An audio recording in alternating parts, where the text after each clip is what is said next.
Assalamualaikum warahmatullahi wabarakatuh. Halo semuanya, kali ini kita akan membahas materi mengenai lingkaran matematika kelas 11 kurikulum merdeka.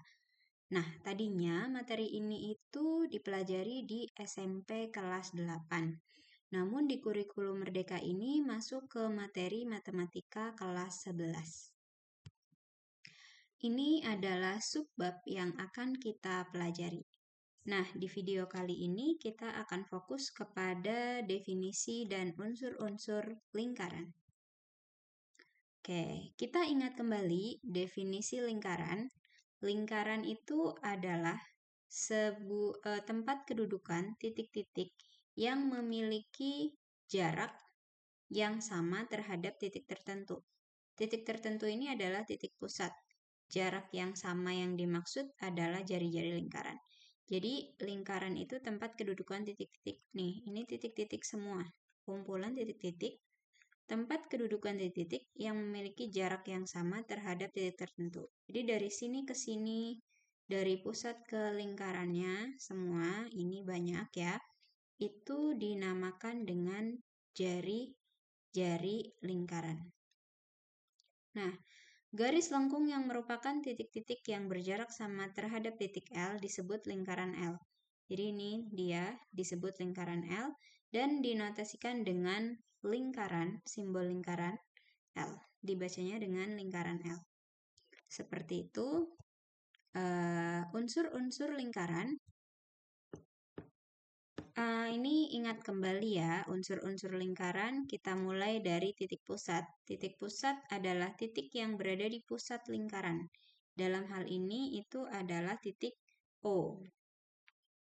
Kemudian jari-jari adalah ruas garis yang menghubungkan pusat lingkaran ke sebuah titik pada lingkaran. Jadi dari pusat ke sini ke lingkarannya, dari sini ke sini, ini, semuanya itu namanya adalah jari-jari. Berikutnya, tali busur adalah ruas garis yang menghubungkan dua titik pada lingkaran. Jadi, tali busur itu misalkan ada AE, ini kan sama-sama titik pada lingkaran. Dihubungkan dengan garis, berarti ini AE namanya adalah tali busur. Kemudian ED, kemudian bisa juga BD. Kemudian ada CF. Nih, ini juga tali busur menghubungkan dua titik pada lingkaran.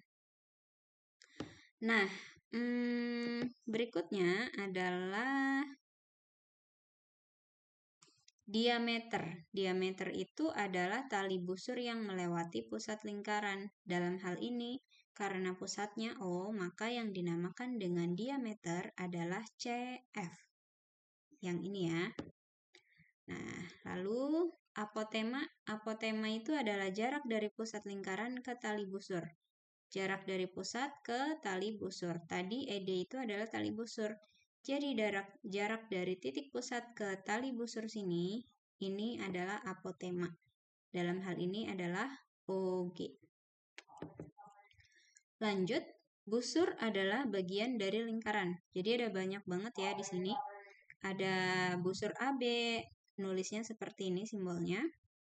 Busur AB, ada busur AF, ada busur AC, ada busur ED, gitu. Ada busur BD, dan seterusnya. Lalu, ada yang namanya juring. Juring adalah daerah yang dibatasi dua jari-jari dan sebuah busur. Dua jari-jari ini nih, dua jari-jari dan sebuah busur. Busur ini nih. Berarti ini namanya adalah juring AOB. Gitu. Oke. Nah, lalu kalian juga bisa sebutkan contoh juring yang lain di gambar ini ya. Oke, terakhir adalah tembereng. Tembereng adalah daerah yang dibatasi oleh tali busur dan busur. Jadi tadi tali busur itu BD contohnya, busur itu BD. Nah, jadi kalau misalkan kita arsip nih daerahnya, itu namanya adalah tembereng. Daerah ini namanya tembereng. Seperti itu. Oke, ini latihan soal. Silahkan untuk dicoba namanya apa sesuai yang sudah dijelaskan sebelumnya. Terima kasih, semoga videonya bermanfaat. Wassalamualaikum warahmatullahi wabarakatuh.